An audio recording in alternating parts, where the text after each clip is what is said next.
Channel 0 that's one of my quick channels. I can turn that on at any time, and I set that up just in case we actually need it.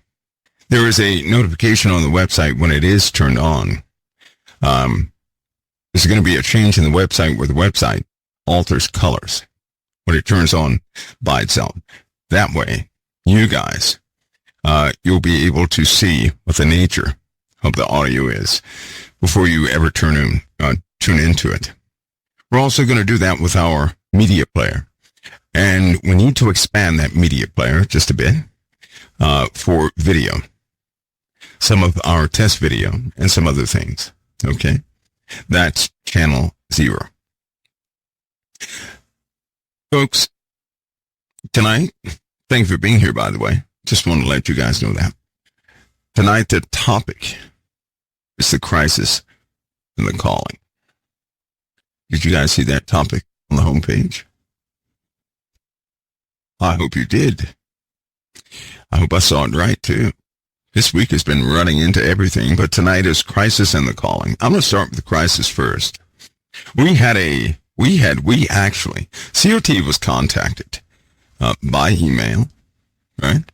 And more than once from a woke group. Do you guys know what that is? A group of folks who are in society that identify as other than male and female. Right? Whatever a person claims they can be. And I told them I would respond to them on air live. All they have to do is listen. And they would see why we speak the way we do. Because they wanted to know, why aren't we inclusive? That's what they want to know. Why aren't we inclusive? And so I told them the proper response can never be given by email, but that they can pick that up in a broadcast. I did tell them you may have to listen to the whole thing, but you can pick that up in the broadcast. Right? Now, I just didn't dismiss them, right? Why? Because the world right now is in a crisis. More specifically, there's an identity crisis taking place with quite a few young people, right? Which is where this ideology of socialism. Do you know that most college people, a lot of college people, I'll say not most, a lot of college people like the idea of socialism. They do. They like the idea, right, of those at the top sharing the wealth with those who are not at the top, right? And essentially, that has become a generalized definition of socialism. Well, because we're talking about the crisis and the calling, I'm going to put some things in perspective. In order to do that, we're going to have to face some truth here. Here's one truth. Many people are upset about the outcome of this election. They are. Many people have arguments concerning the outcome of the election. Many people they're disgruntled. They're not satisfied. And a lot of people have fear. But I want to explain to everybody what has actually happened. And you have to go back to the first time before Trump was president, the first time when he was running. Do you guys remember the media? Fox, CNN, NBC, all of them, right? They called Trump an idiot. They did. They degraded him almost on a daily basis. They dismissed him as a joke. They said he was in the way. They did.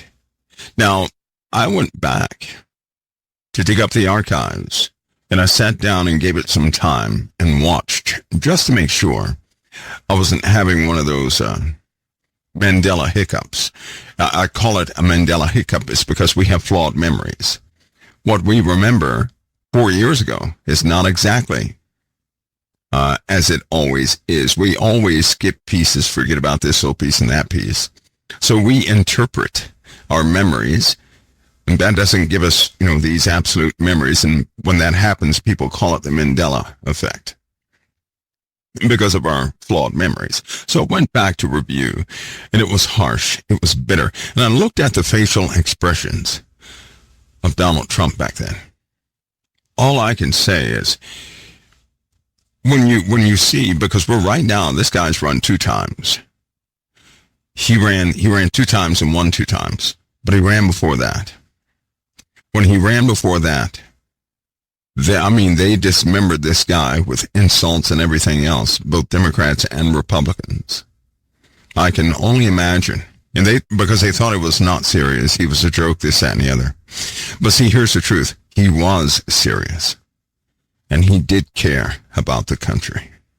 And he did subject himself and his family to ridicule, right? To the opening up of their lives in view of America and everything else.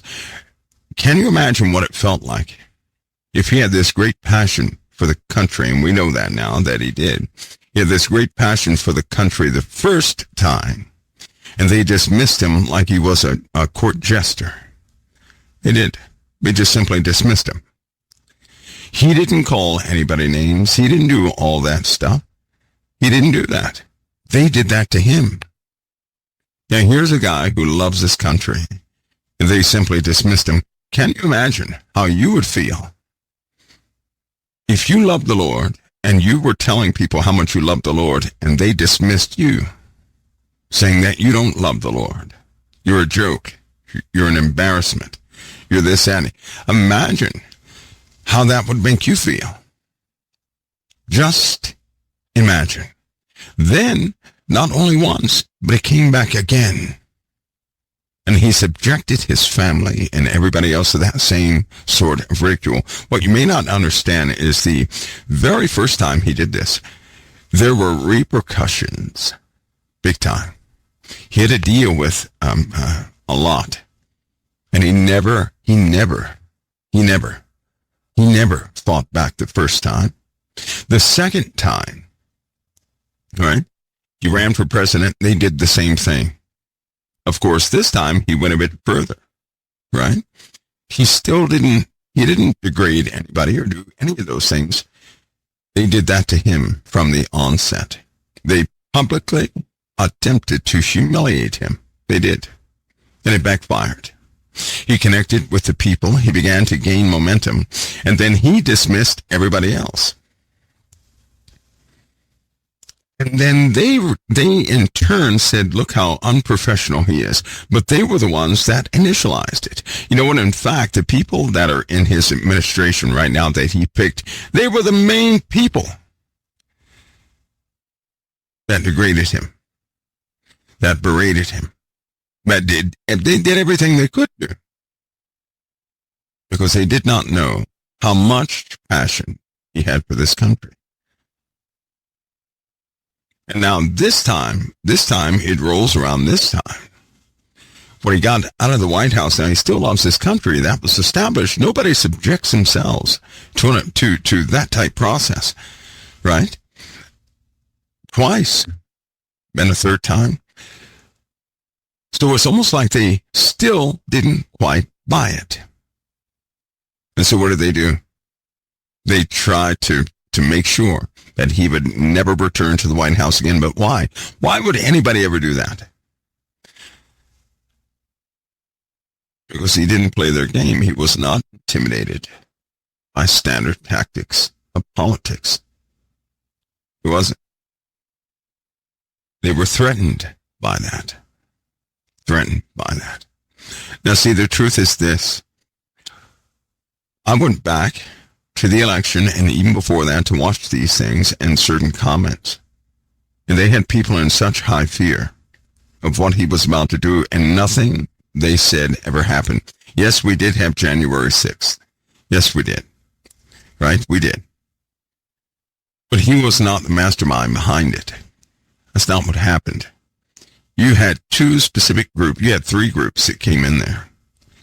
They incited the thing. In fact, I picked out some of the audio from some of the people in the crowd. It sounds like a bunch of noise, but you can hear groups, known groups, right, that were attempting to do something outside of the president.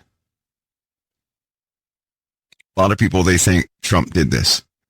There's nothing he could have done to make it stop. Anyway, that happens. And so they try to really make sure he never came back. But the people voted for him. Now, he's not.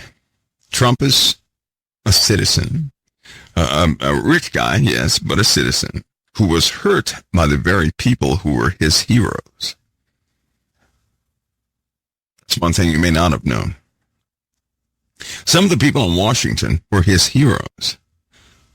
And his heroes degraded him the first time and the second time.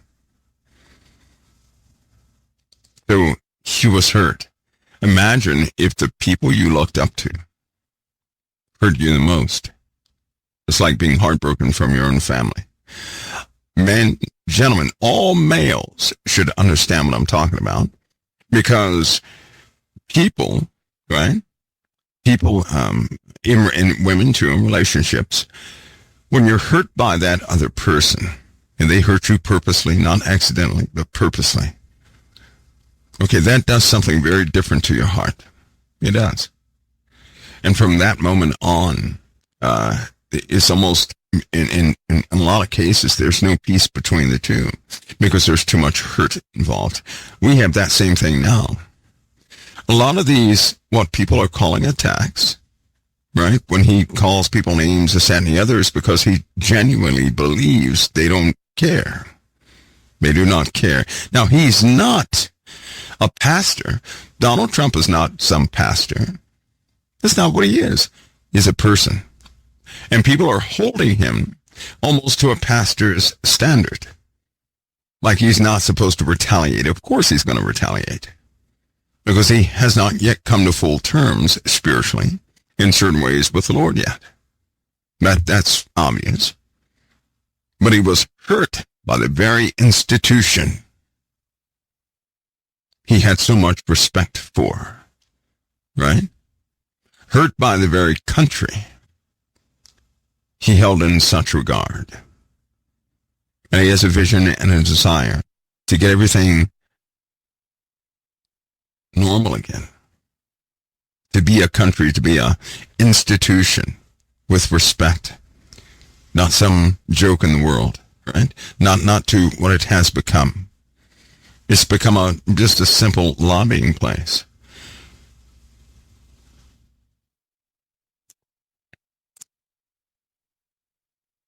He will do whatever he does. And I'm trying to let you know he's not a pastor. He's not. So if you're not a pastor, and if you're not totally 100% converted, that means you're going to curse, you're going to drink, you're going to do things, but I have a feeling he's going to tone down. Right? He's going to tone down. And we'll see. But my point is this. Many people, they forget how they threw him under the bus, and then they expect him not to retaliate. Of course he is. So have an understanding of the heartbreak he went through, right? Why somebody said, well, why did he pick Elon? Because they have the same story. Elon Musk developed a space company, let's say a space company, aerospace company. His heroes were the astronauts. Do you not know that the astronauts told him his company was a stupid idea? That his ideas were stupid? Do you know that Elon Musk was heartbroken? Because the very people that were his heroes, the ones who inspired him, put him down. So they have that same story. So both Elon and Trump have gone forward out of love for what they do.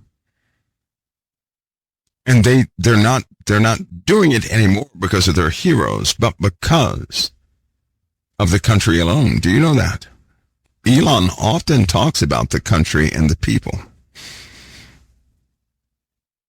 So what do we have here? We have people who are not listening to other folks.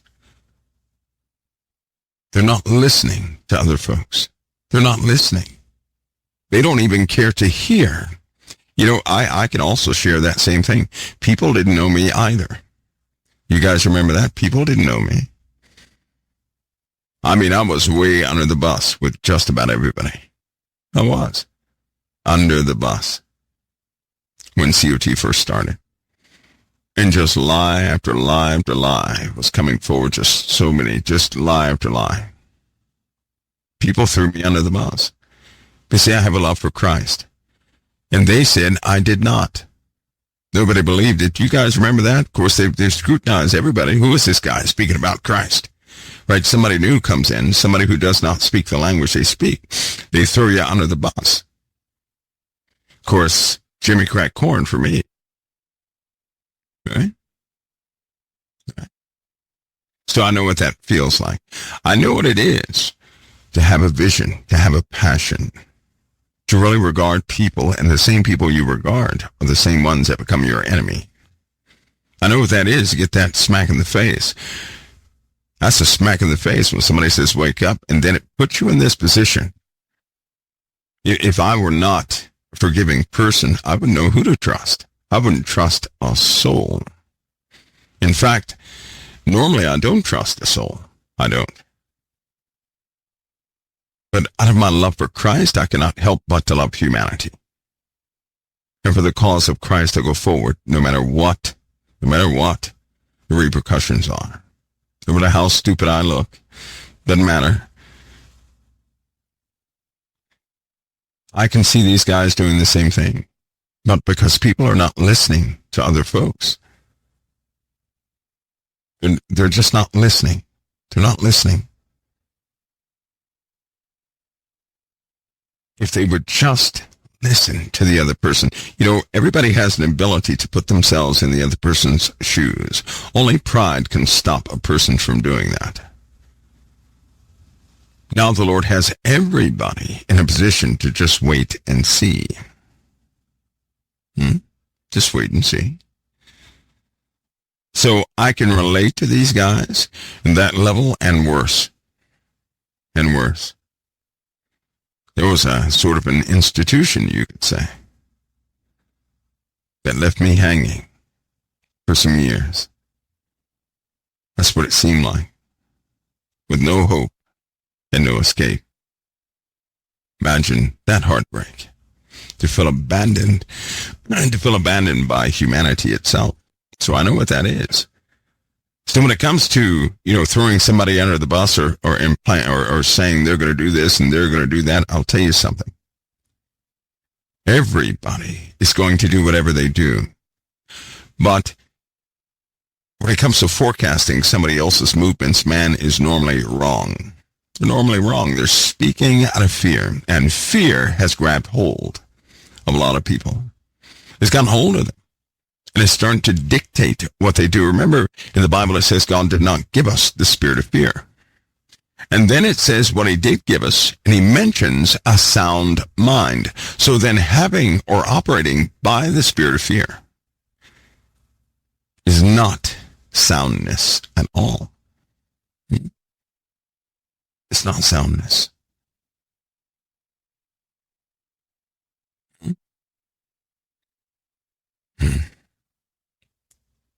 Have an understanding of that. I tell people all the time when it comes to President Trump, I did not like him as a person a while back because, here to be honest with you, right, back then I didn't like anybody with too much money. Because there's, in this world, you're not going to get that money by being a virtuous person. And so I was not really inclined to naturally befriend anybody who was a billionaire that way, right? But, as we all should do, I reserved my own opinions. Nobody ever knew that. Nobody knew that in the beginning. But I watch. The Lord taught me a long time ago. Look and see who is before you.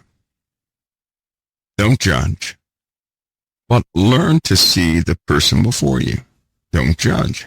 And when you do that, you start to see something very different. I don't look at people by mistakes. I don't look at people by what they've done wrong or anything else. I look at a person by where they want to go. That's who they are. If a child just got suspended, right? And you go in there and look at the child, and the child is crying. then guess what? The child you're looking at is not the child who got suspended. Now, let me explain this. The child who got suspended did something probably awful, right? But when they went in the principal's office and they began to cry, they instantly regretted doing the awful thing. So the child crying has just awakened. They realize that what they acted on, they shouldn't have acted on. See, most people, when they do that, they say, I don't know what made me do that. That's not me. That's what they'll say. That's not me. And in truth, they say so rightly. Right? But the world will often judge a person by their natural reactions, foolishness, all these things. But they forget everybody changes every single day. You are not the person you were yesterday. You're not. You're different. Whoever you were yesterday is not who you are right now. Period. You're different. And the Lord taught me a long time ago, see who is before you. And who's before you is not who was before you the day prior. He also taught me whoever has breath, that he has allowed them to have that breath. And what he allows, I have no right to dismiss. God is the one that allows life or does not allow life. He is the one. By his authority, his command is wisdom, and I will never question God's wisdom nor his authority. If somebody has life, then God has seen fit for that person to have life. I will not reject that person like the rest of the world. I won't. Now, that's a mystery solved. That's why I have nothing evil to say about people. I have a hope for people, that they break loose from the bindings, so many bindings that are on them in this world. But you will not hear me agree with Lucifer about a person, because God is allowing that person to live. If they're in the realm of the living, God's allowing them to live, and he's doing so for a reason. And if they catch my eye, or if I begin to know them, then he allowed that for a reason. That means for me it's time. It's time to go to work. It's time to represent the kingdom. But I will never freely agree with Lucifer, who would look at a person and say, guilty. That's what he says about you, guilty.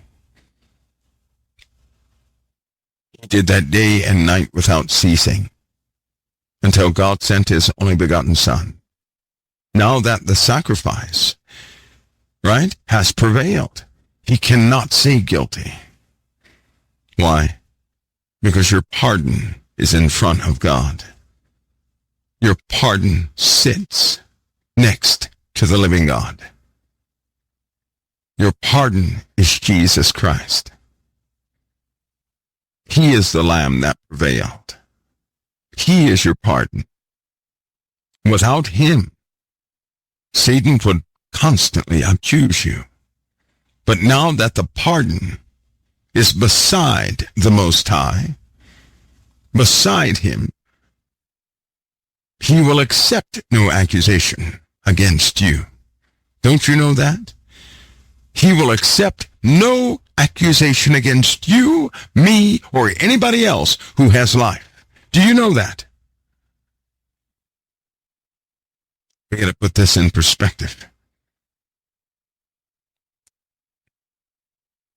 Now I know this story, that simple explanation, evades most of the world. God does not make mistakes. He made you perfectly. He did. You may believe you have flaws. You may believe somebody else has flaws. God does not make mistakes. You are the way you are. You were born the way you're born. For purpose. It is the accuser, the defamer, whatever you want to call him, who desires you to rebel against what God made you. He seeks to corrupt you, to separate you from the living God.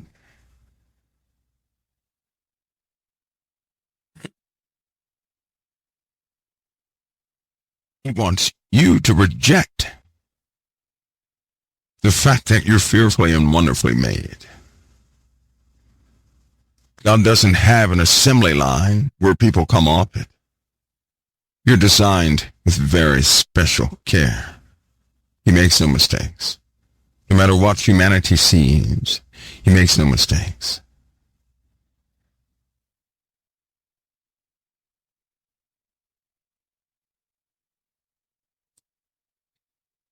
Do you see part of the crisis? People have lost or simply will not use their ability to regard the position of another long enough to understand why the other person does what they do. People do things by hurting, right? I was saying something last night I did not complete. Do you know how an adult cries? Do you know adults in the world see a tough guy? How would that tough guy cry? Anybody know? Anybody know? How do they cry? How would a tough guy cry? You ready? They curse. They yell. They lash out. Yeah. That's how they cry. Sometimes left unchecked, they can even hurt people in their frustration. But it's nothing more than a child crying out. You know what that's caused from? An absence of love. Do you know that most murderers have the same story? Do you know that most real, I say real criminals, because some criminals that are locked away are not criminals at all. Yes, that's right. That means, of course, made a mistake. But the people that admit that they have done wrong things, they have the same story. You know what it is? Here it is. Somebody did not love them. You know what happens when you get angry? When you get angry, you may not have realized what I'm about to mention, but I want you to take careful inventory of your emotions and your own personal story next time. When people get angry, I mean real angry, they begin to reflect on the love that was taken from them or denied from them. Do you know that? And it hurts. It is a hurt mixed with frustration that comes out as anger. Do you know that?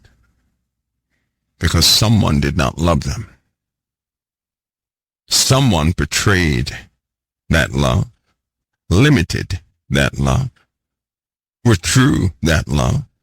And when a person gets angry, it feels yet again that someone is denying them love, that someone has come and destroyed their connection to love. That's why in most cases, when somebody gets really angry, there are tears behind it. Why would a person get so angry that they would cry? Because there's pain associated with the anger.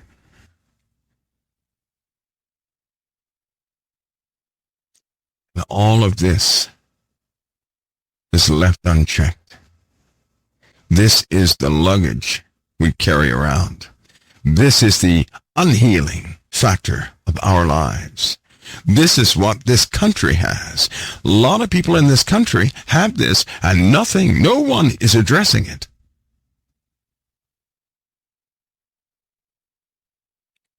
In order to address that type of pain, you cannot dictate that a person simply get rid of it. It doesn't work that way. Someone's going to have to listen. Someone's going to have to put themselves in somebody else's shoes and to hear them. Someone's going to have to give that person time and hear them. Someone is going to have to connect with them so they can understand them. so they can let them know, hey, I know what you perceived, but someone needs to tell these people they are loved already. They don't have to change to be loved. They don't have to become hardened to be loved and accepted. They don't have to become something else to be loved. That they're loved for being exactly who they are. There was no mistake in their lives. God loved them the first time, even when they didn't know it. But there's a crisis. See, we as believers represent the message, God's message. And somehow that message did not get to them.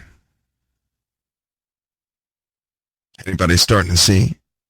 God uses us to communicate to one another.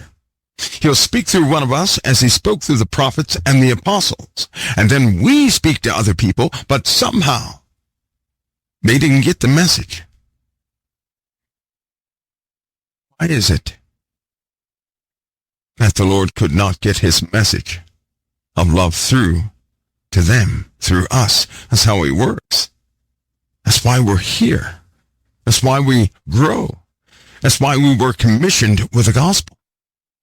To go give out the good news. That's what gospel means. Good news. So I'll say it again. These people did not get that message. No one went to them. No one went to them. Do you know why? Because they're all about, they're in the same age category, the majority of them are. So what happened? Did anybody ever think, one of the issues is this, so many people believe, they'll say, well, just let God handle it, right? But they themselves will go home. A Christian will say, let God handle it. Let God speak to you. That same Christian will go home and say, Lord, speak to me. They'll even pray and say, Lord, can you just speak to me so I know it's you? Yet, we go tell somebody else, open up your ears and listen to the Lord. And then we go home and beg to hear the Lord ourselves. Something is amiss.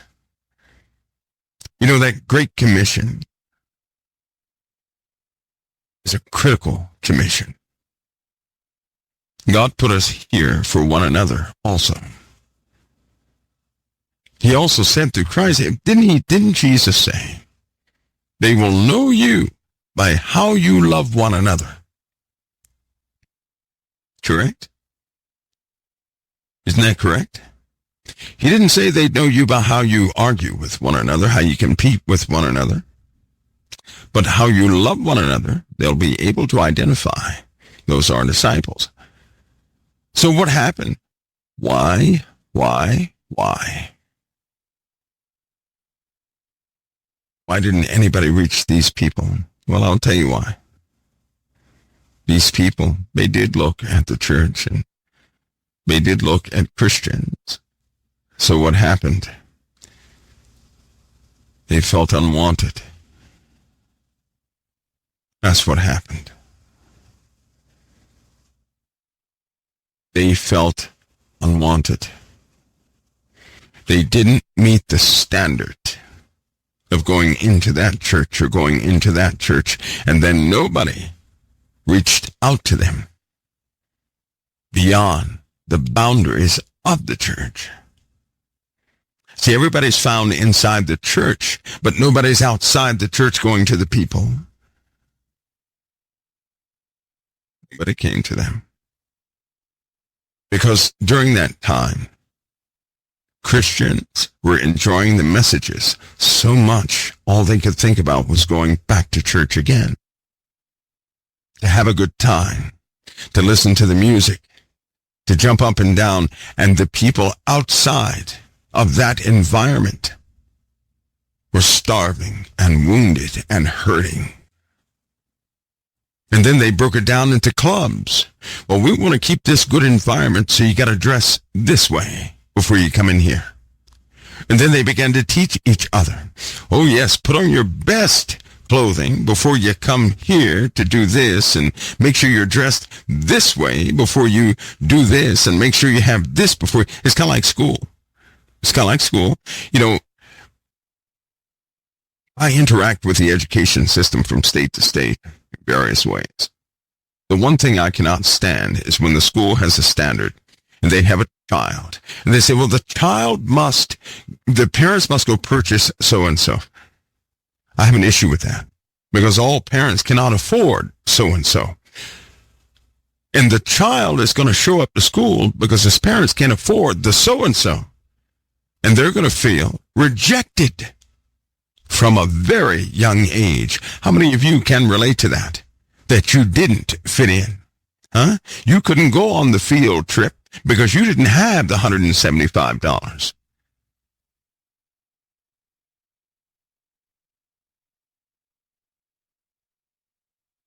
These ways, these divisive ways, and the culture we were caught up into trapped us. We went to church, yes, but it trapped us inwardly. Listen, there was a point where the church had turned to each other and tuned everybody else out. That's the truth. Because if that weren't the case, these folks that are in the world wouldn't be like they are. They wouldn't be like that. They wouldn't seek to change themselves so they can fit in society. They wouldn't seek to change their own identity just so they can be loved. They wouldn't do that. And some of you were born by way of an opportunity. See, because you went through the same thing, so you know what it is to be in trouble and no one comes. You know what that is. And you were first in this generation because you're the very ones that were to identify with what it was to feel left behind. You were supposed to know what it feels like for no one to show up. You were purposed to go through some things so that you would have the compassion to never allow anybody else to endure that freely. In other words, like a person who's abused by their granddads. There are men here who were abused by their fathers and granddads. They were angry at God for that. But see, what you don't realize is this. When you grew up, a whole nother generation was coming, and they would be abusers. You were put here as a soldier to stop that. You went through it so that you could identify those who were going through it, so that you would not turn your back on somebody else who would ever go through something like that. Once you go through something like that, you can't turn your back on anybody else who goes through it. That's why you went through it, to break the chains from everybody else Satan would seek to assault. In other words, God made you a vessel from the beginning. He broke you from the foolishness and the lies and the deceit of this world by showing you the truth of what darkness truly is in that specific circumstance, so that you would have the passion to go out and identify and tell Satan no. You've been empowered. You have been put behind. You've been empowered above everybody else to recognize what's actually happening. So while a person is clapping and they're oblivious, you know the truth. The somber ones, the ones who watch, all of you who went through anything in your youth, do you know who you are? You're the ones who watch. You cannot tell a soul you don't watch, because you do watch. Everything in you makes you watch. God did not make a mistake in that either. He knew exactly what he was doing. You cannot help but to observe and to watch. You watch constantly. You've tried not to watch, and it didn't work. You cannot help but to watch. Some of that energy you feel sometimes, what do you think you have that for? That great passion stirred up when you see specific things, even through a movie. Why do you think you have that? That's not your love. That's not your passion. That's a seed of your Father in you that is meant for this world, and you are the designated vessel to carry it. You are.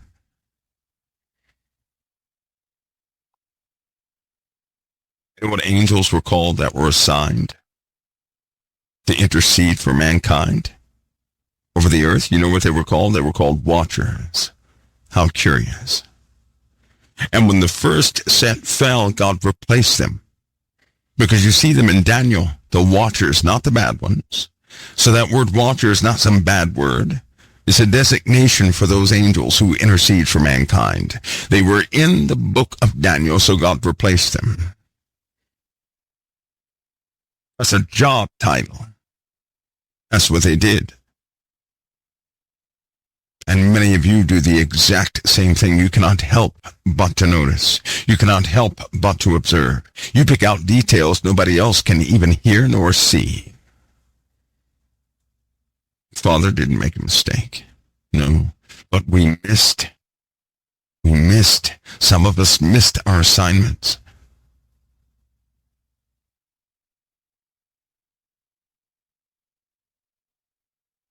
That's why it's important that all of us have God's truth. We have to have God's truth.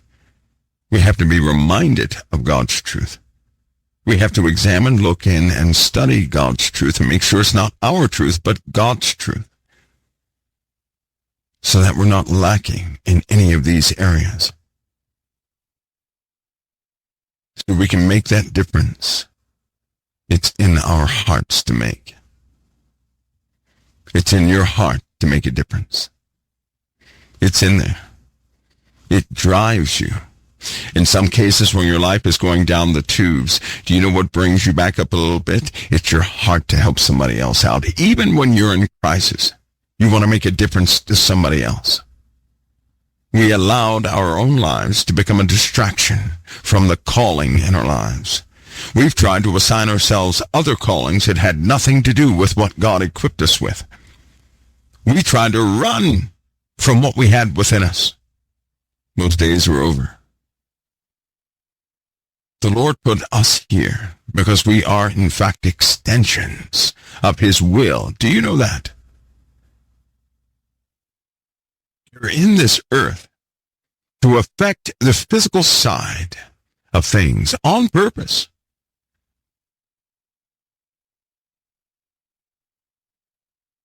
It means you all have positions, but we didn't take them. Not all of us.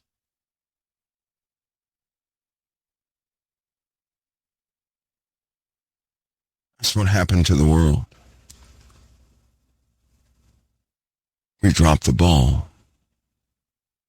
We were turned inwardly in our own crises so much we couldn't do the work. Just like the word says, through the cares of this life and the riches of this world, we can lose the Word of God. And we were turned so inwardly, so self-absorbed with our own problems, we could not be vessels for anybody else. It's time to catch on to what Satan was doing and simply say no more, no more, no more. Not to play his game, not to bite at his bait, but say no more, no more. Soundness or nothing. No more Satan, no more darkness, no more being trapped by your own circumstances. Because I'll tell you something, just in case you have not noticed, you're always going to have some issue in your life that will require your attention. There's always something that's going to pop up. There's always the unexpected that's going to demand attention. You've got to make some choices. And I'll tell you something. The adversary hates it when we say, Lord, you handle my business because I'm going forward in yours. You apply the scriptures and say, Lord, you said, take no thought of tomorrow. You said this, Lord. Take no thought of tomorrow. Don't think about what you're going to eat or what you're going to drink and all these things the Lord will provide. So, Lord, now that you have taken this burden from me and I do entrust it to you, I'm going forward to do your work. I have that desire. Fill me up. And see what happened? Because human trust was broken in us. We didn't trust anybody else to take care of our affairs, including we did not trust the Most High to take care of those critical things in our personal lives. So what did we do? We watched our own circumstances all this time and did nothing in the field. Well, some people did some things, but not to a full extent.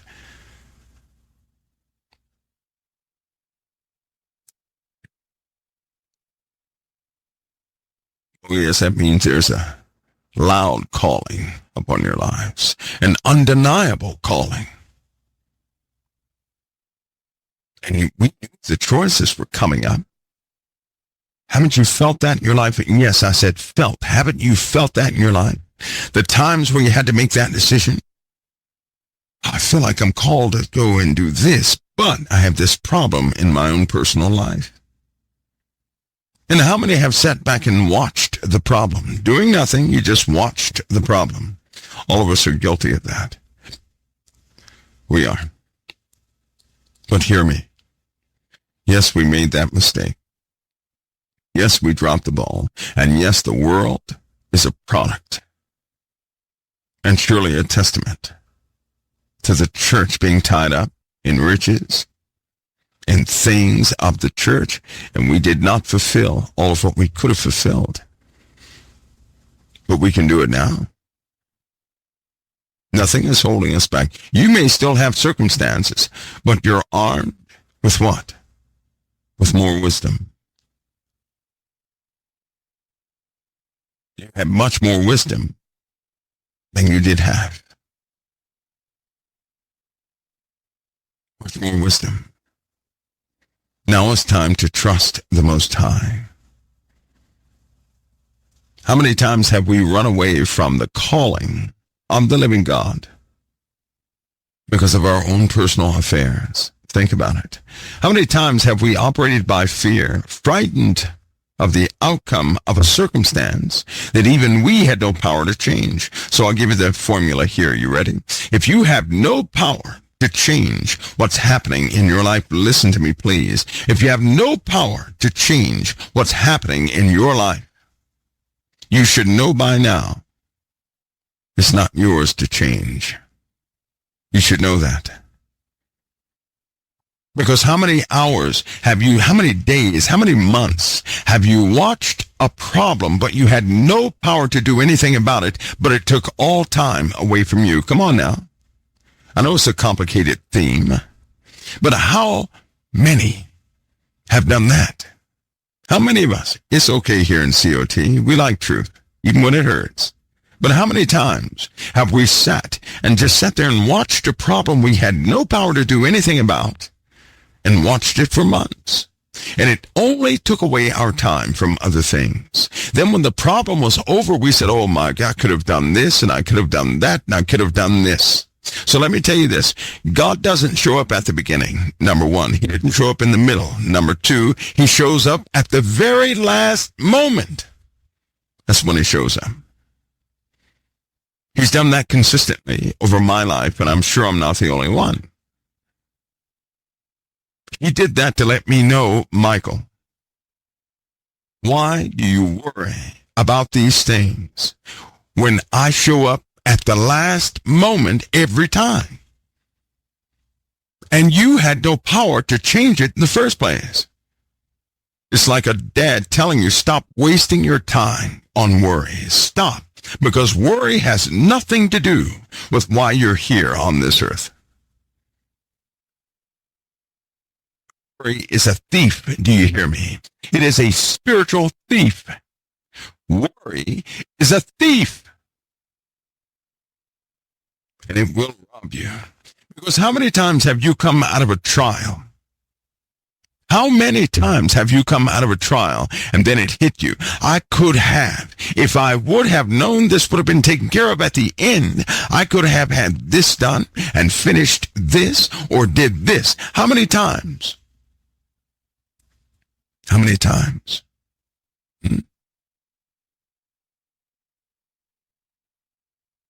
How many times? How many times do we continue to worry? We have no power to change something. Listen to me. Do you believe in Christ? Do you guys believe in Christ? I do. When you have no power to change something, understand it's not yours to change and pray to the living God. When you can't change it, cast your cares upon him.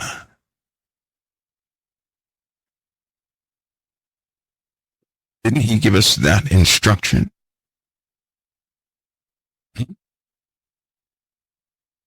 He gave us that instruction to cast your cares upon him. He already knows what you have need of before you ask him. Were we told that? Yes. See, this is for those who do not want to be doorstops anymore. This is for those who want to respond to their calling. This is for those who understand that we have a problem in the world and that the people of the world cannot solve it. How many presidents do we have to go through to realize that men in those positions can only go so far? They can only go so far. They can't go all the way.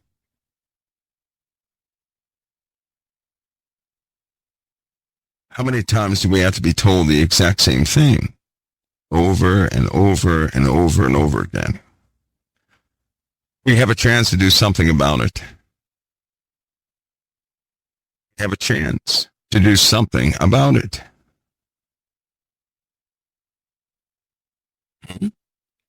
Chance to really do something about it. Because this world is overtaken by fear and worry and concerns that they have no power to correct or change. But listen, God doesn't make mistakes. Your life was authored. Never forget that. Your life is not happenstance. Your life was authored. That means someone took the time to write your story. Do you hear me? Not the story that you want to live or that you want to establish or that you respond to, because people are making their lives to be a response to early environmental challenges and differences. And people that have been in your youth who have starved you of specific things. No. You are unique. You are one of a kind. There's only one like you. There's not two, there's not three, there's just you. You're the only one like you on the whole face of the earth. Do you know that? There was no one like you. All of us are different. All of us are unique. You're one of a kind. And you'll only be here one time. So what are you going to do? Huh? Because you're not getting lost in any crowd. No matter how much you try, you're still going to matter. Do you know that you're sent here? And people are also sent here behind you so that you can reach them. Do you know that? It's kind of like God could not send you until your parents came. Your parents had to be here to establish some things. before you could ever become, before you could be here, whether you were adopted, whether your parents gave you away or anything else. I'm telling you, things are orchestrated. And before them, things had to go perfect to get them to be there. And before them, things had to go perfect, whether they were in combat, a war, a genocide, it does not matter. Your life was authored. It is authored. Our Father does not make mistakes. There is not one soul who's useless in this world. That's a term men use. That's how they degrade each other. Be careful to understand what your Father said, not what men say, not what men or women have made up. God does not make mistakes. You are fearfully and beautifully made.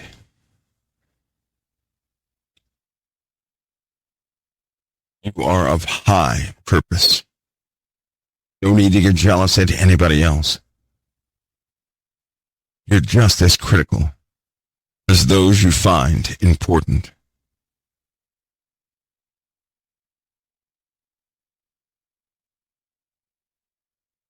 So the choice, it's yours.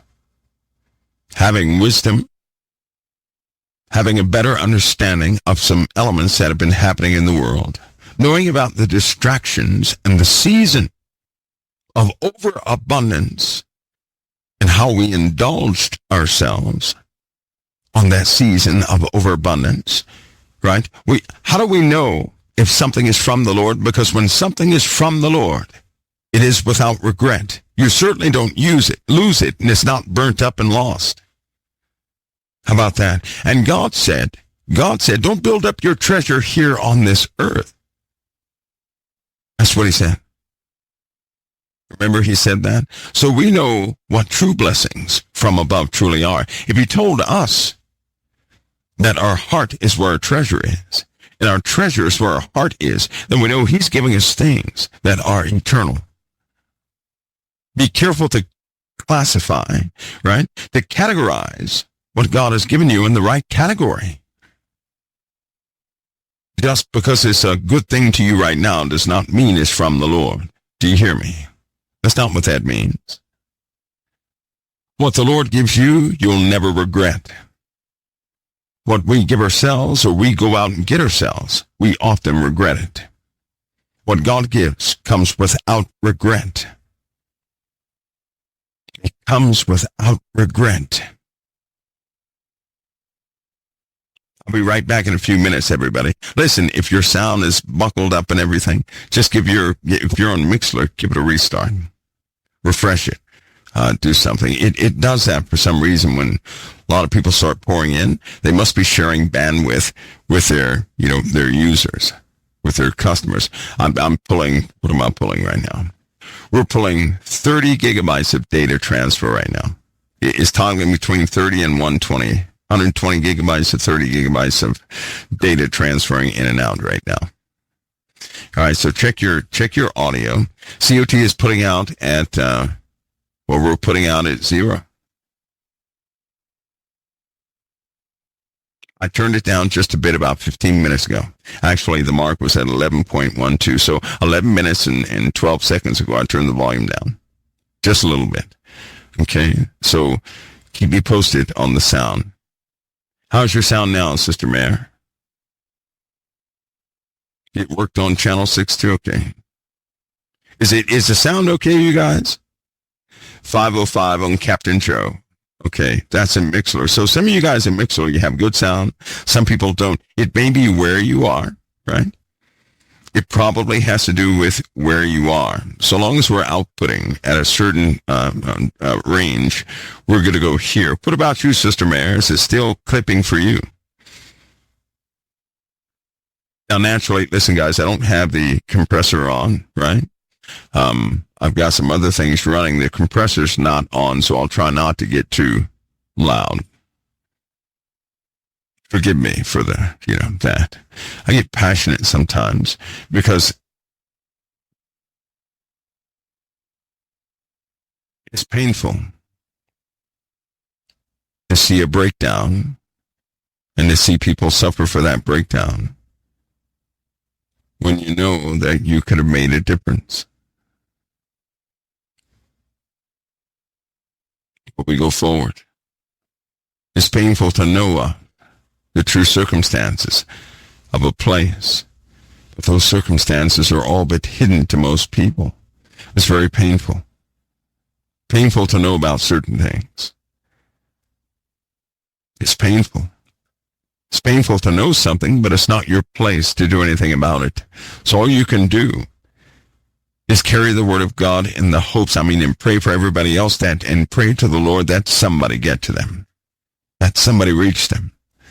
Because unlike most people who blame people for their choices, I know the adversary is here on this earth. I know what he's doing. He perverts everything. These ideologies and these things that people carry, I know who's behind them. And see, in my mind, I'll never accept anything less than this from me. This is not for you because I don't have a demand on anybody else. But I know I can do a lot more. I will always assume responsibility for any breakdown. I'll never cast blame because there's always something else I can do. Always. There's always.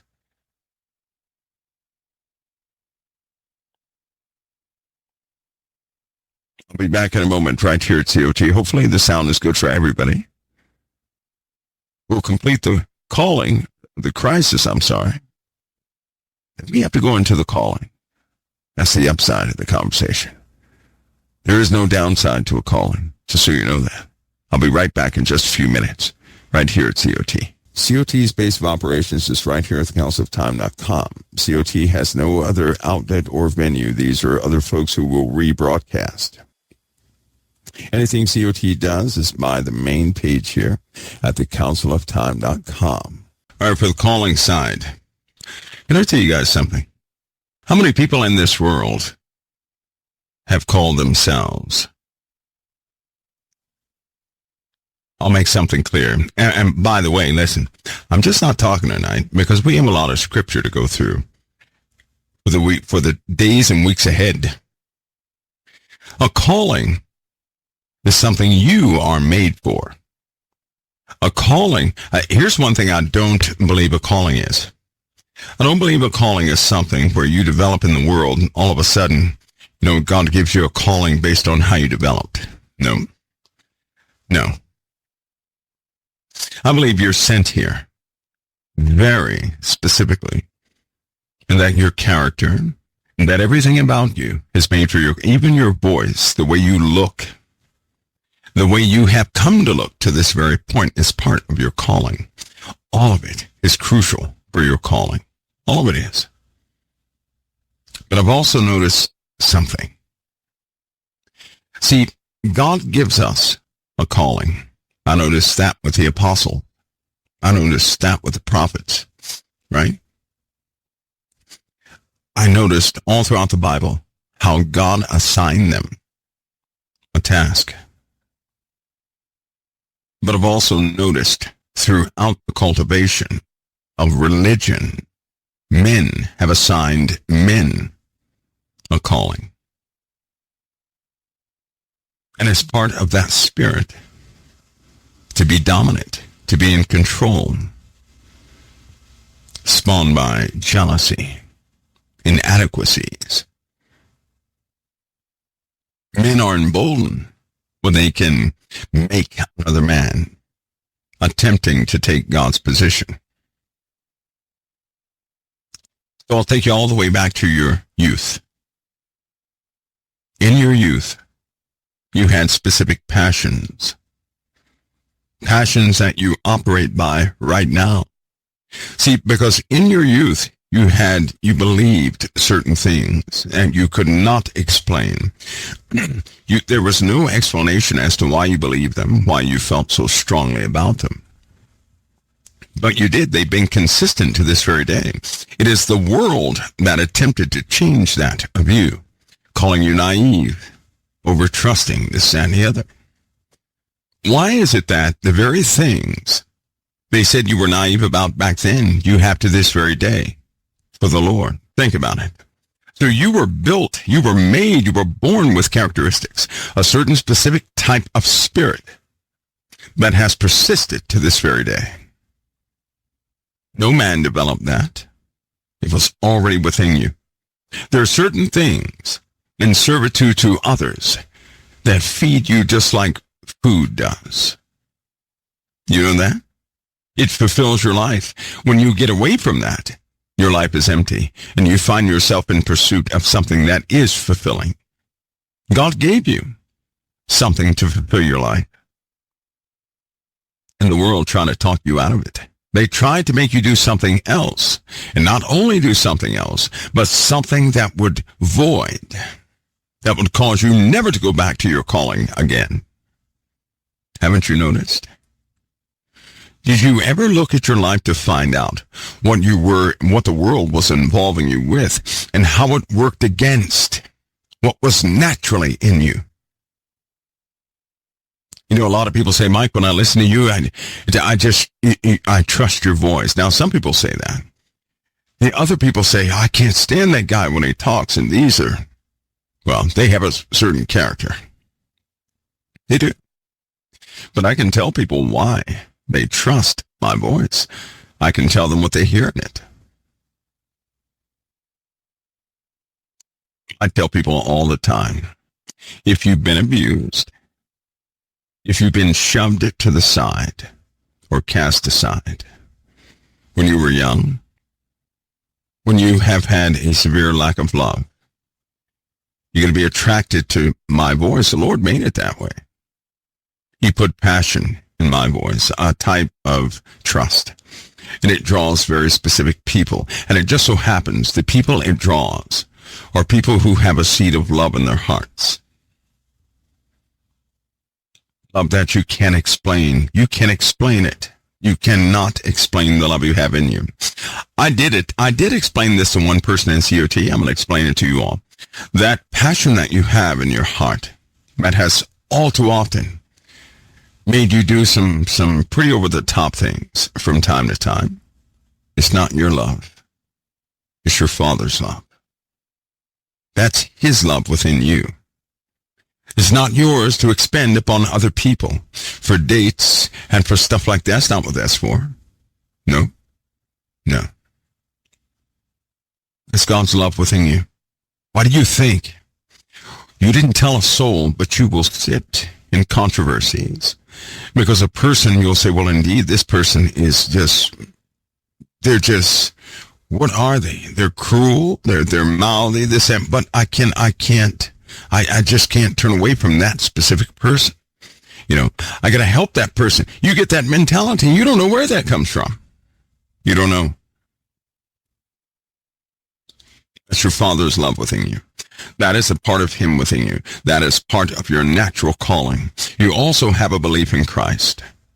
And there are certain ways of Christ you adore. You can only go so far in sin. Haven't you noticed? You can get off track all you want. You can only go so far, and then you turn right back around again. Motivated. When you see people turn another away, that motivates you. That makes you love twice as much. Very foolish, right? Very foolish attributes when you're young. But now you can understand them because you're gaining understanding in the Word of God. Now you know what they're for. They're so that you can weather the storms. Loving those who the world cannot love, loving those who the world has cast aside. To take time with that special individual. You don't know why. You just have a passion to take time in certain areas. You get locked onto a person. You can hear things others can't hear. That's built into you. No one taught you that. It is a natural ability that you have to recognize things in others. Your Father did that to you. You have a real calling, not some made-up, man-made thing. But you have a real calling. That's what you pray about. That's what you acknowledge. That's when you say, Lord, here I am. And he will point you in the right direction, right in his word. I used to do that a lot. I say, Lord, here I am. Now show me. And I would go straight to the word and just randomly read. Do you not know that to the very thing I discussed with the Most High, in the Bible, it will begin to discuss? Just off kilter, out of the blue. Huh? Isn't that something?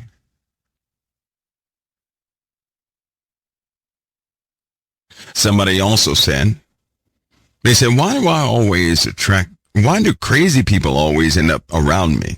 Right? That's what they asked me. I said, well, I'm sure I can explain that. That's an easy one. This is you guys know who asked these questions, right? But this person can ask the best questions in the world. I'm telling you, the best ones in the world. Anyway, do you guys remember the Gospel of John when something was being explained, right? But let me read it to you guys so that you can hear it, so that you really comprehend this. Because a lot of people no doubt say, why in the world are the lunatics attracted to me? Why do they always go after me? And why are the other lunatics attracted to me? You know, let me read this to you. If you carry Christ within you, that seed of love that you have within you, that is just uncommon compassion for everybody else, of course, you're going to be a target. You know that, don't you? That can be from your family. That can be from friends. That can be from a person that you trust the most who instantly changes at any given time, and they will turn on you like just a rabid dog. They will. They'll turn on you quickly, and some simply hate you, and you don't know why. It's very simple. And it all has to do, remember, I talked about that seed of compassion, that seed of love the Father put in you. That's his love, not yours. God is love. So then if a person has a seed, this overwhelming compassion for these, certain things in your life, other people in your life, and servitude, right? Above and beyond the natural servitude. That's the seed of your Father in you. That's your Father in you. So let me read something to you. For God so loved the world that he gave his only begotten Son, that whosoever believeth in him should not perish, but have everlasting life. For God sent not his Son into the world to condemn the world, but that the world through him might be saved. This is the Gospel of John, chapter 3. This is 3:16, John 3:16. You guys know that. 3:18, John 3:18. He that believeth on him is not condemned, but he that believeth not is condemned already. Now let me say that again. He that believeth on him is not condemned, but he that believeth not is condemned already, because he hath not believed in the name of the only begotten Son of God. Now listen to me. Why is a person who does not receive the Lord or rejects him, why are they condemned? Because they didn't believe upon the name that they already knew. You hear that? I'm going to knock out, two birds with one stone here. Many people think, well, that person just doesn't know. Yeah, they do. Yeah. Oh, yes, they do. Oh, yes, they do. Don't let anybody ever tell you that somehow somebody does not know. Yes, they do know. And if they choose not to believe, they are condemned. Do you hear me? Because people can pull at your heartstrings, those of you with the seed of the love of God in you. They'll pull at your heartstrings and pull you right out of your area into the muck and the mud that you're not supposed to be in right now. Do you hear me? If you believe a falsehood, it's like a fish hook. That's what falsehoods are, like a fish hook. Now follow me on this. So it says, but he that believeth not. Now, to purposely not believe means you know of, you just don't accept it. You do understand that, right? Huh? That means you know, but you don't accept it. That's what it means. You know, but you don't accept it. Okay? And normally what that really means is you know, but you're against it.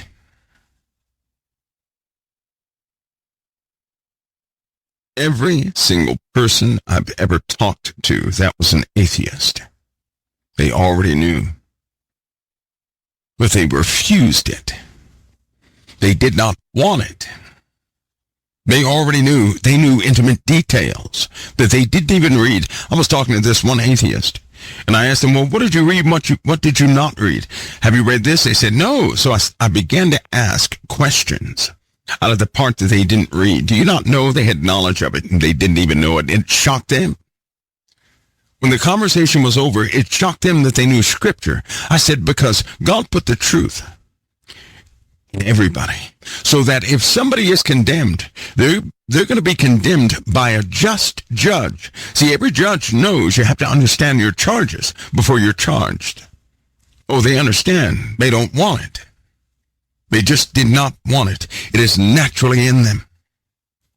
So hear this. But he that believeth not is condemned already, because he hath not believed in the name of the only begotten Son. You cannot ask anybody to believe something they can never associate with. You have to be able to associate something and then say no to it. You have to know that peas are edible before you say, I don't eat peas. You have to know they're edible, or you would never say, I don't eat peas. Do you guys follow me? Huh? You have to say, I don't like chocolate cake. You have to know it's edible. To even say, I don't like it, you have to know what it tastes like to say you don't like it. If it's edible, you're going to say, I don't want any of that. But if you don't know it's edible, you'll say nothing about it.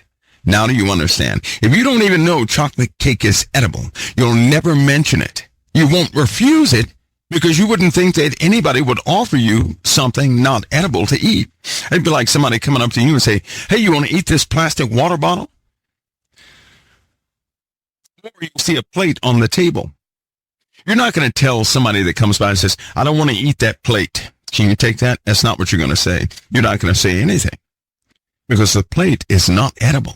Now do you see? So to say that you don't, well, I don't want to believe, I don't believe in Christ. What is that telling you? What is that telling you? Oh, they have the truth. They have the association. You see? Now do you see? Okay. So, but he that believeth not is condemned already, because he hath not believed in the name of the only begotten Son. Here it is. And this is the condemnation. Now he just said, but he that believeth not is condemned already. He said he's condemned already. And then he says, because he had not believed in the name of the only begotten Son of God. He said, but he that believeth not is condemned, that believeth not is condemned already. And then he says, and this is the condemnation. He's going to tell you what that condemnation is. You ready? That light is come into the world, and men loved darkness rather than light, because their deeds were evil. Now let me pause. Did you capture that? Let me explain. Here's the condemnation. When the light came into the world, when Jesus came into the world, the light, he said, men love darkness rather than light. So they knew what the light was, but they didn't want it. They loved their dark things better. So when the light comes into the world, what does it do? It shines on everything. When light shines on everything, if you went to a dark room with a flashlight, and everybody got dressed in the dark, but you brought the flashlight into the dark room, all of a sudden people do this amazing thing. You know what they do? As soon as you shine the light, you would think they'd look at the walls. Nope, they look at themselves. They want to know what they put on. They want to know what they look like. So they look at themselves. Now, if it's inappropriate, they try to dash back into the darkness. But Jesus came into the world. His light was pure. It's like when you were young, maybe you went around a minister and you tried to dodge him because you were trying to do some mischievous things. Whenever light comes around, it illuminates or it amplifies a person's darkness. All of a sudden, when the darkness is amplified within a person, and they have chosen that darkness, they may look at you and say, you can't judge me. You can't judge me. Don't judge me. You didn't say a word, but they don't like you. They don't want you around because you cause a very, very, very stark contrast between light and darkness. They begin to notice things about themselves. When you were young and somebody who was a minister, who was a real minister, came around you, didn't you notice and remember every wrong thing that you were involved with? Huh? Come on now. When you get around certain people that are real, that carry the Holy Spirit,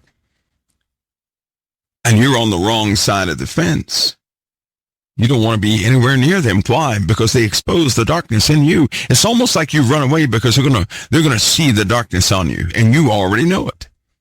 Well, what it is that you begin to notice how dark the darkness is you carry. So those people who choose darkness over light, they're going to want you to get away because you're causing them to see their darkness as darkness. See, it's no longer fun when somebody with holiness comes around. When you make a person see their own darkness, and they chose that darkness, they want you gone. When they're unwilling to change, they want you gone. They don't have to know you or anything else. Your presence will bring a light. They will notice that light, and they will want you gone. Why? Because you're just messing up the whole atmosphere. And like some of you, before you did that wrong thing, you shut your Bibles, threw it under the blankets like the Bible had eyeballs. You don't have to say amen on that one. I already know that one, Drew. What do you see now? That's why some of you, right? Some of you, when especially when you start having prayer time with the Most High, you're going to notice that more people won't like you. You're going to notice that. Now you know why. Now you know why. Now you know why. Right? Listen, that's all of us. I think all of us have been around somebody who was righteous at some point. And we said, oh, no, I can't be around that person right now. Huh? I had a friend who almost killed himself because he had a cigarette in his mouth. You know how you hold a cigarette either in your mouth? I had one do that. He put it in his mouth some kind of way. It was weird. The other one put it in his pocket. Well, guess what? His pants started to, turn red and burn. No flames, but it was burning. It about burned him. It got him good. It was kind of funny because when he took off running, he was smoking at the same time. The pastor never said a word. He just kept going. The pastor never judged anybody, but it just seemed that way. Based on your activities, you're going to have this response to anybody who comes. A person could be very offensive. Just understand that. It's not because you're righteous, right? It's not because you're you're in line with God so much. That's not what it is. It's because you carry the light of Christ. Do you hear me? You carry the light of Christ. That's why. And Satan knew that all your life. So some people are going to hate you for no reason. They're going to hate you. Don't worry about it. That's what the explanation is. Huh? Because men loved darkness rather than light because their deeds were evil. Their deeds were evil. That means their activities are evil, right? When your deeds are evil, then whatever you're doing is evil. And of course, that's going to cause an offense. Have an understanding of that, right? And if you can associate with that feeling, you know what it feels like to have a pastor come around, then you start hiding stuff. You don't really want them around at that moment. Then communicate to that person who does not like you. Hey, I know how you feel. I felt like that too when I was, I felt like that too, so I get it. See you next time. whatever you have to do. But attempt to let the person know you understand where they're coming from. That's called truth. Truth. Truth.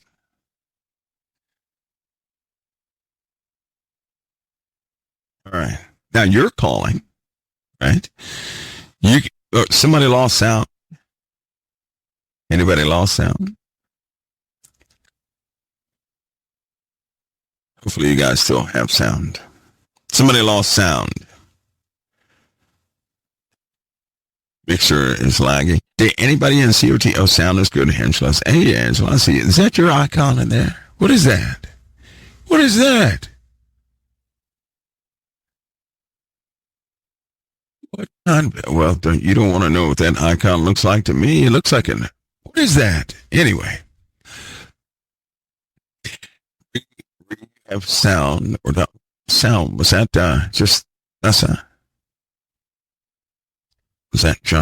that's okay. Make sure you guys check your personal connections, especially if you're on a cell phone or something like that, okay? Because you have many processes running in the background of a cell phone that can easily turn your sound off. Easily. Then again, we could just be getting interrupted. That's a possibility. Now, keep in mind, it says then it smooths out. You know what? We have for some reason, again, now just announced this yesterday about we're going into some deep studies, right? And so the usage, the APIs of COT is quite high. It's quite high. That's just how it is. So I'll just do the tuning thing. Here's the bad part. Those chat rooms, right? They take away from the bandwidth, but it's necessary they continue to operate that way, right? But we're going to get this issue licked if we have to, go the extra mile to do what we have to do to make sure that communication, especially, do you guys know what time you're in right now?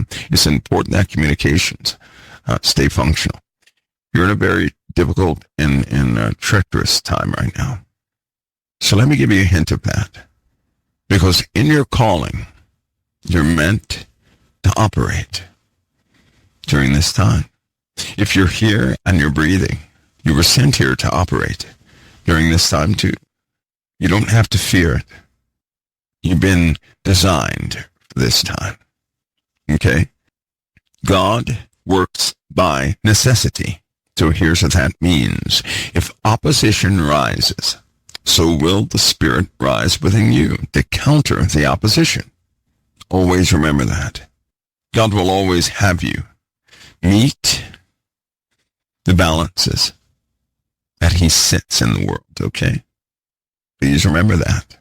Please remember that. There's not going to be a time where you'll be overrun. And God will never place upon you beyond that which you can bear. So he's not going to put a bunch on you that you cannot handle. That never has happened in your life. It hasn't. Your life is designed. Now, we all know we don't like to grow sometimes. We like to relax and take breaks. So if you think about something very quickly, some of our frustration, if not most of it, comes from us wanting something different than what the Lord has set for us. Think about that. In those times, he wanted me to grow. Possibly I wanted to have a good time or hang out with family or do something else for a couple of years, right? Especially going back and forth in combat. When I wanted to enjoy the world, there were often times I was called to duty so much, I said, forget about the world. And I did. I started volunteering for combat so that I would never lose the pace that began in me. I didn't want to get used to peace. I didn't, because it is so frustrating to enjoy peace and then you're called back in the field. Then to come out again, you're in the middle of a barbecue or something like that, and then you're called back in the middle of the night. One day we just set foot on the ground. We had a 1 hour turnaround. We had enough time to take a shower, to start to go to our quarters, and we had to go back again. So I never wanted to get used to peace again, because that is a difficult thing to do. And some of that I still carry to this day. I do. Because you're always called to service. And I always want to be ready for that, right? Especially serving the living God. I have to be ready for just about anything. So that's called being sober, right? But in every case, the Lord made you for this time. Now hear me on this. Those callings that we just discussed, right? You're built for those callings. Nothing is taken away from you. And if you have not responded to it, the opportunity is right in front of you. Man does not have the power to remove it. He does not. If you still have breath, you still have an opportunity. If you still have breath, you're here living in this world so that you can finish your race. You're here to finish. You're not here so that you can collapse. You're not here to give up. You're here to finish. God has allowed your life to persist this long so that you can finish. So it doesn't matter how old you are. Go forward soberly. Go forward with your head held up, upright heart, and hopefully you go forward in the Lord. You're okay. Just go forward in the Lord. You're okay. Remember, your Father does not make mistakes. So don't listen to thoughts, mindsets, and all that, this, that, and the other. Don't do that. God does not make mistakes. He knew exactly what he was doing when he declared, you're going to be alive in this day. He declared that over your life this day. Do you hear me? We're not promised tomorrow, but today is our opportunity. You can do like I do. I treat every day as though it truly is my last day. I really do. Every day is my last day. That's why everything stays so new.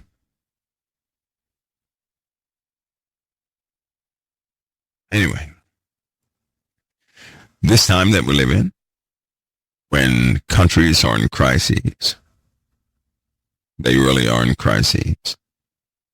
There's more division now than there has ever been in this world. And Satan's major tactic has been launched. We spoke about that last night. We did. So I hope this total conversation and context will give you a new perspective on a few things. You know, I pray that you guys look at them soberly, see, so that you don't join in with the prosecutors, which will rise all over the earth. This is what you guys will have to face. The persecutions have begun, and you cannot reason with the persecutors.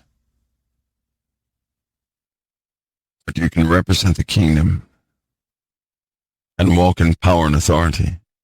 That you can do. Always remember why you're walking in authority and what you carry. Remember the heart behind you carrying that gospel. Remember that the gospel means good news. That the Lamb has prevailed. The sacrifice has interrupted, has put to a halt all the accusations of Satan. All of them. God will not accuse you because of the Lamb, but he seeks to have you pardoned. That your pardon is before the Lord, and you can do the work. You can do the work now. God changed and satisfied what he had to change and satisfy so that you could do the work. Hear me on this. I will not be specific, but I hope you remember.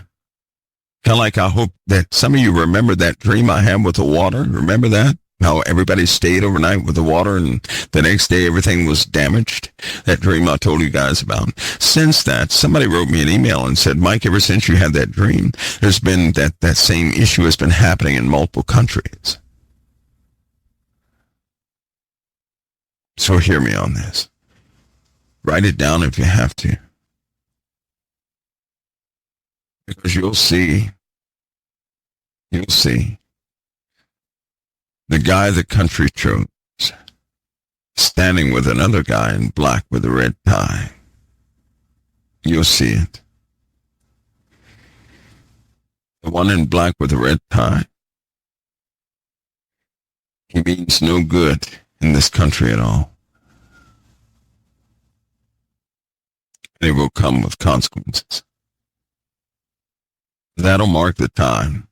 Two brothers are going to be recognized in the Middle East.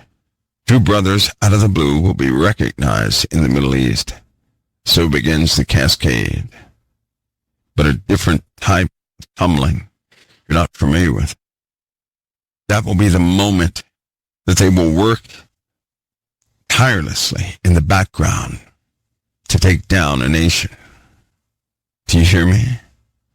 Forces will have been joined.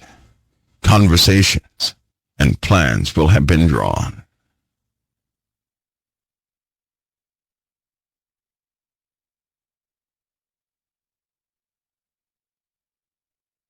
You'll see it. You'll see that with two tests, big tests, explosions in the desert. I'm going to call them tests. I don't know what else to call them. That's when you better get ready. You better be ready for everything during that time. It doesn't mean the demise of America. It means we're going to face a full resistance. That's what it means. It means that we had better be sober in that time. It will seem like all the enemies of all enemies, listen, all enemies of all enemies at that time, it will seem as though they have awakened. Like they're awake and they're active, buzzing like bees, ready to sting. Each enemy against the other enemy, and that's what leads to the alignment of so many against the one.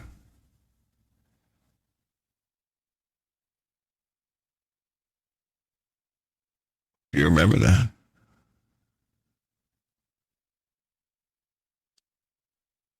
When it happens, we'll revisit that.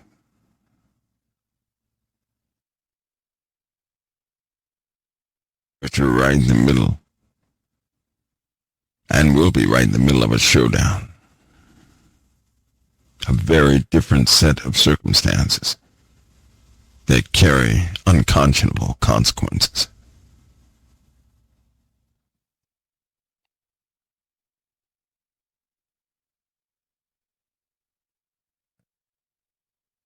This winter also, right?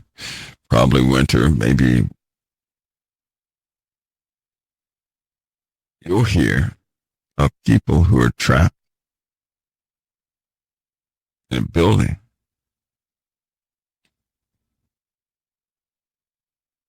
Finally know what that means. All these are markers. All of them are. Especially, but I hope President Trump does not. Please don't let him wear blue.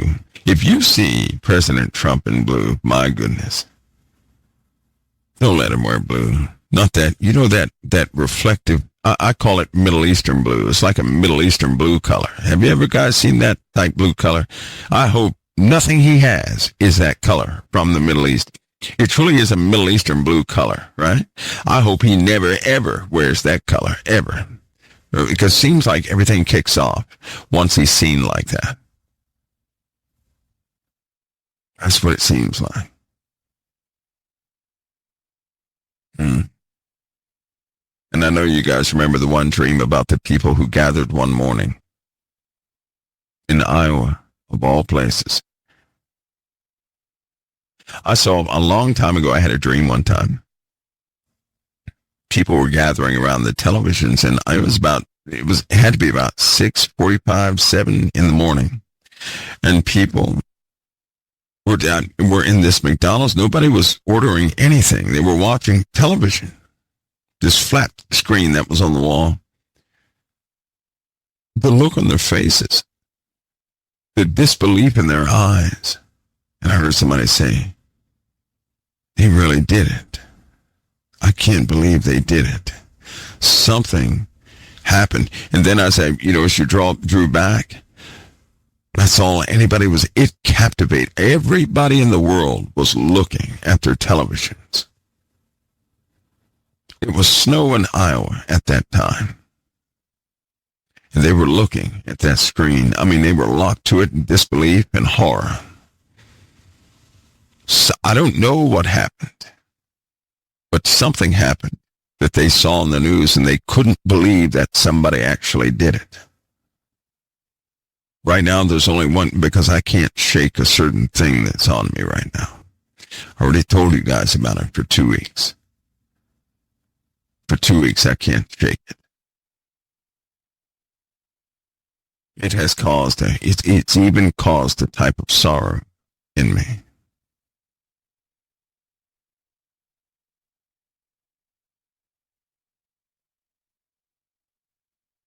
Because there's no real recourse for that. The way things are happening, it's almost like they're politically trapped. So that means they can't hop on these issues as they happen fast enough because of all this political nonsense. They won't be able to react fast enough or investigate quick enough to stave off the inevitable.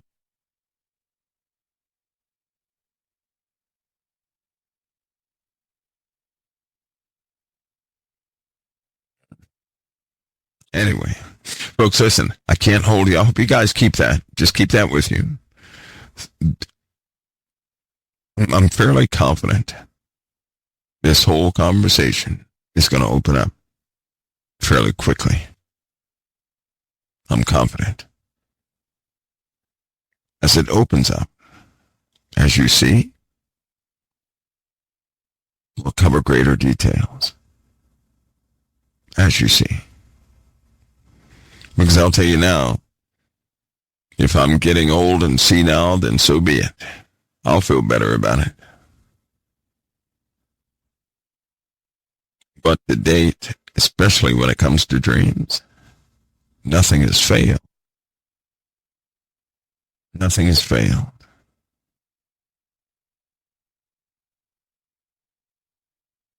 Well, we shall see.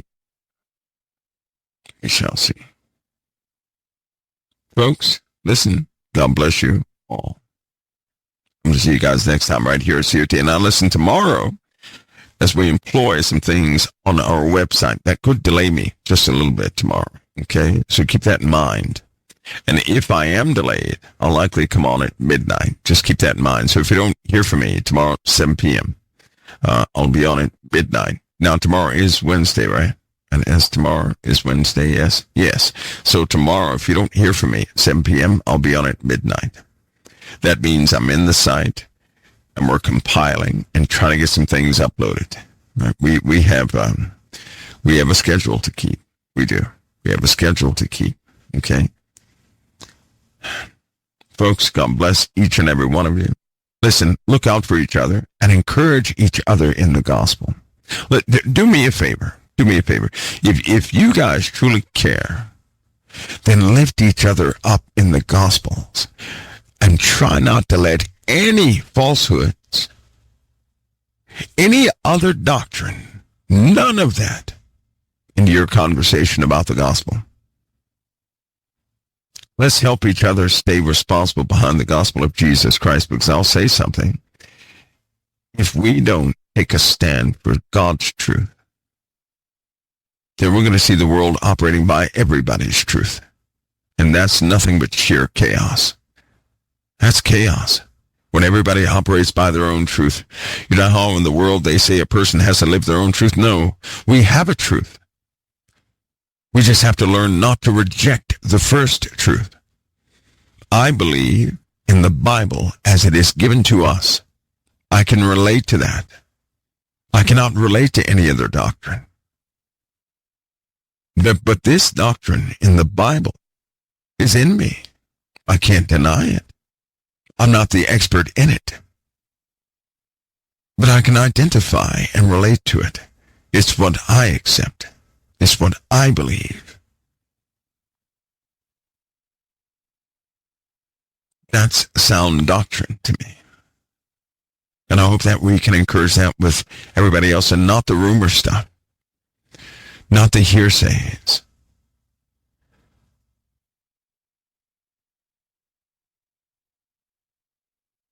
There are too many, we know there are too many lies out there. People are believing in just about anything these days. And without knowing, if they're not careful, if we're not careful, we'll start moving away from sound doctrine. We must never let that happen. So if you love the person above and below you, and never let them move away from sound doctrine, always encourage them to come back to that line of truth. Don't force them, invite them. And consider the position of your neighbor. Do that. Let's not have the world's divisiveness come into this place. But let us stand for the kingdom that's already established of our Lord. Can we do that? God bless each of you. We'll see you guys next time, right here at COT.